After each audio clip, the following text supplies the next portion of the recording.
एक जंगल में एक सियार रहता था। वो बहुत ही तेज बुद्धि का था और बहुत ही चतुर था। एक दिन वो जंगल में खाने की तलाश में घूम रहा था। इधर उधर घूमते हुए उसने एक पेड़ के नीचे एक मरा हुआ हाथी देखा। अपने सामने भोजन को देख उसकी आंखें खिल उठी।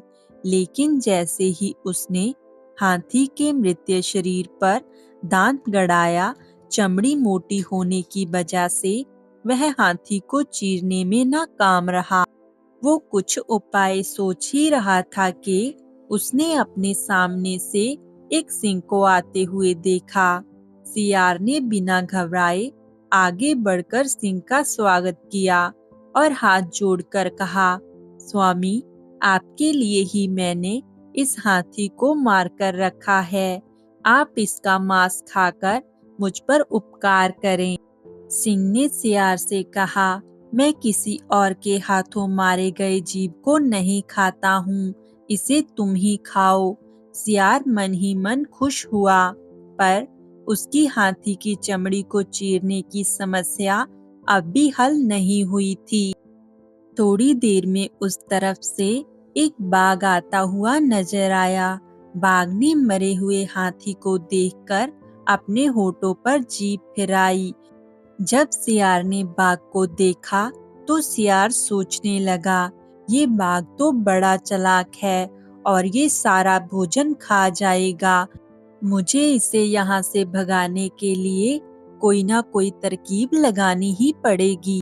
सियार ने बाघ से कहा कि मामा, आप मृत्यु के मुंह में कैसे आ गए? सिंह ने इसे मारा है और मुझे इसकी रखवाली करने के लिए कहा है। एक बार किसी बाघ ने सिंह का शिकार झूठा कर दिया था। तब से आज तक वे बाघ जाति से नफरत करते हैं। अगर आज आपने सिंह का शिकार खाया तो वो आपको मार ही डालेंगे। ये सुनते ही बाघ डर गया और फौरन वहां से भाग गया। थोड़ी ही देर में एक चीता आता हुआ दिखाई दिया तो सियार ने सोचा कि कुछ तो ऐसा करूं कि ये हाथी की चमड़ी भी फाड़ दे और मांस भी ना खाए। उसने चीते से कहा, चीता भाई, तुम इधर कैसे? क्या बात है? कुछ भूखे दिखाई पड़ रहे हो। सिंह ने इसे मारा है और मुझे इसकी रखवाली करने के लिए यहाँ पर बिठाया है। तुम चाहो तो इसमें से थोड़ा सा मांस खा सकते हो। मैं तुम्हें सावधान कर दूंगा। जैसे ही सिंह मुझे आता हुआ दिखेगा और तुम तुरंत भाग जाना।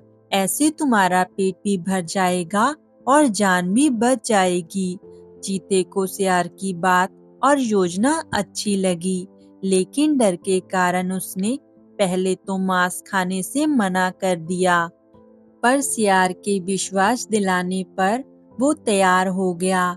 सियार मन ही मन प्रसन्न था कि चीते के तेज दांत उसका काम कर देंगे।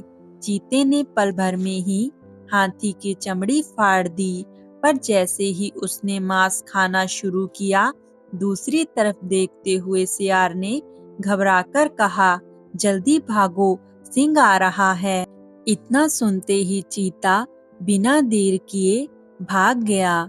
सियार बहुत खुश हुआ और उसने कई दिनों तक उस विशाल हाथी का मांस खाकर दावत उड़ाई। उस सियार ने अपनी चतुराई और सूझबूझ से बड़ी आसानी से अपने से बलवान जानवरों का सामना करते हुए उन्हीं के जरिए अपनी समस्या का हल निकाल लिया।